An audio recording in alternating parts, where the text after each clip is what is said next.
बूट car. Solapur नावाच्या गावात कुमार जाधव नावाचा एक धनवान व्यक्ती राहत होता. त्याच्या मुलाचे नाव संदीप जाधव होते. धनवान असल्यामुळे त्याला खूप गर्व होता. त्याच्या घराजवळ श्रीपाल नावाचा एक व्यक्ती राहायचा. श्रीपालला राजू नावाचा एक मुलगा होता. श्रीपाल एक कार शेडमध्ये काम करत होता. संदीप आणि राजू एकाच शाळेत शिकत होते. दोघेही फार चांगले मित्र होते. त्यामुळे ते एकत्र खेळायचे, फिरायचे आणि खायचे सुद्धा. संदीप आपल्या कारने शाळेत यायचा तर राजू पायदळ यायचा.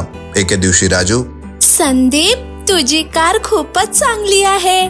कारच्या सीट खूप नरम आहेत का? मित्रा, एकदा बसून तर बघ, तेव्हाच तुला माहित होणार. ये लवकर, ये, बैस. पण साहेब, बाबांना जर माहिती झाले तर ते फार रागावणार. माझं ऐका, याला कार मध्ये नका बसवू. माझे बाबा असे नाहीत, ते काहीच नाही म्हणणार. काळजी करू नका. राजू, ये ना. असे ते दोघेही कारने निघून जातात. कार मध्ये बसून खूपच छान वाटत आहे. खूप दिवसाची माझी इच्छा होती, ती आज पूर्ण झाली. घरी कार बघून कुमार जाधव फारच चिडला. अरे मूर्खा, एक मेकॅनिकलचा मुलगा असून तू माझ्या गाडीत बसला. चल लवकर उतर कार मधून. अरे ड्रायव्हर, तुला समजत नाही का? त्याला कार मध्ये का बसविलेस? यामध्ये या दोघांची काहीच चूक नाही आहे बाबा. मीच राजूला कार मध्ये बसण्यास बोललो. ड्रायव्हर काकांनी तर नकारच केला होता. तू गप्प राहा आणि चुपचाप आत जा. एक लक्षात ठेव, तू पुन्हा जर मला दिसलास ना तर कारने उडवून मारून टाकणार तुला. आणि ड्रायव्हर, आजपासून तू माझ्याकडे काम नाही करायचे, निघ इथून, म्हणून ओरडला. घडलेली सर्व गोष्ट राजू आपल्या आई वडिलांना सांगतो. ते दोघे फार हैराण होतात. काही नको बोलू, म्हणूनच तर म्हणत होते की तू त्या पैसेवाल्या मुलासोबत नको बोलू, त्याच्यासोबत नको राहू. अरे यात वडिलाची चुकी आहे, मग याची शिक्षा मुलाला का? मी एक कार मेकॅनिक आहे म्हणून काय माझी कार मध्ये बसण्याची ऐपत नाही? पण राजू, मी तुझ्यासाठी एक कार बनविणार. तू नाराज नको होस बेटा. संदीप सोबत आपली मित्रता तोडू नकोस. असेच एकदा राजूला चप्पल घेण्यासाठी श्रीपाल आणि राजू दोघेही चपलेच्या दुकानात गेले. परंतु ते दुकान बंद असे लिहिलेले होते. अरे भावा, तू या दुकानातच आला का? हे दुकान बंद करून दुकानाचा मालिक निघून गेला. आता मीच या खोलीचा मालिक आहे. मी हे दुकान आता भाड्याने देण्याचा विचार करतोय.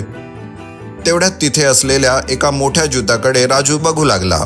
हे बघून त्या दुकानाचा मालिक, अरे मुला, का बरं तू त्या जुत्याकडे बघतोय?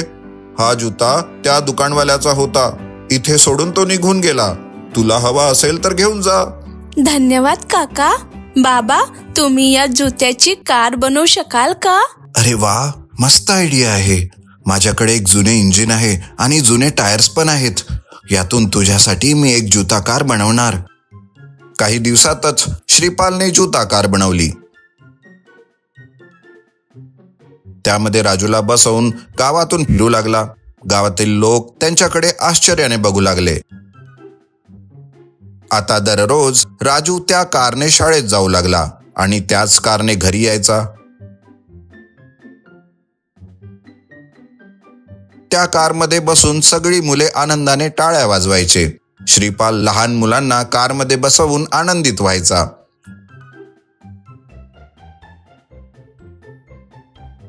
एके दिवशी कुमार जाधव आपल्या मुलासोबत, अरे मित्रा श्रीपाल, माझा मुलगा तुझ्या कारमध्ये बसण्यासाठी खूप हट्ट करतोय. पण मी तुझ्या मुलाचाच अपमान केला ना, म्हणून तुला विचारण्यासाठी मला आता फार लाज वाटते रे. हे काय बोलताय साहेब? खूप दिवसांपासून मी आणि राजू विचार करतोय की त्याला या कारमधून फिरवणार.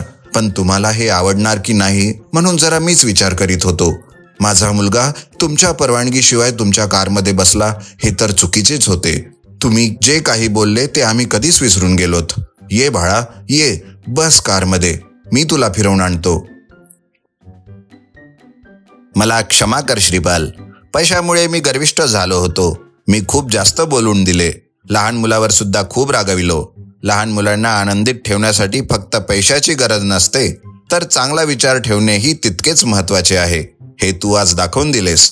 I am very sorry Raju. आता दररोज संदीप आणि राजू बूट कारनेच शाळेत येणे जाणे करू लागलेत.